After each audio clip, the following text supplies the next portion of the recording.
സമസ്ത വിട്ടുപോയവർ മടങ്ങിവരണമെന്ന സമസ്ത president Jifri തങ്ങളുടെ പ്രസ്താവനയ്ക്ക് മറുപടിയുമായി കാന്തപുരം വിഭാഗം. തങ്ങൾ സമസ്തയിൽ നിന്ന് പുറത്തുപോയതല്ലെന്നും അന്ന് നടന്നതൊന്നും ഇപ്പോൾ വന്നവർക്കറിയില്ലെന്നും കാന്തപുരം എ.പി. അബൂബക്കർ മുസ്ലിയാർ പറഞ്ഞു. സുന്നി ഐക്യശ്രമങ്ങളെ മാന്യമായും ബഹുമാനത്തോടെയുമാണ് സമീപിക്കേണ്ടതെന്ന പ്രമേയവും കോട്ടക്കലിൽ നടന്ന ശതാബ്ദി സമ്മേളനം പാസാക്കി. സംഘടനയുമായും കൊണ്ട് ബന്ധപ്പെട്ട് ആ പ്രശ്നങ്ങൾ തീർക്കാൻ വേണ്ടിയിട്ട് മുന്നോട്ട് വരണം എന്നുള്ളതാണ് പറയാനുള്ളത്. അപ്പോൾ അങ്ങനെ ചില സംവിധാനങ്ങളൊക്കെ സമസ്ത കേരള ജംഇയ്യത്തുൽ ഉലമ വിട്ടുനിർത്തിയിട്ടുണ്ട്.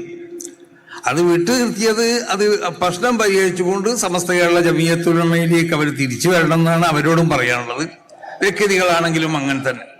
കുണിയയിൽ നടന്ന സമസ്ത 100ാം വാർഷിക സമ്മേളനത്തിലെ സംസ്ഥ പ്രസിഡന്റിന്റെ ഈ വാക്കുകളാണ് കാന്തപുരം വിഭാഗത്തിന് അതൃപ്തിക്കിടയാക്കിയത്. കോട്ടക്കലിൽ ശതാബ്ദി സമ്മേളനം വിളിച്ച കാന്തപുരം വിഭാഗം ജിഫ്രി തങ്ങളുടെ പ്രസ്താവനയ്ക്ക് മറുപടിയും നൽകി.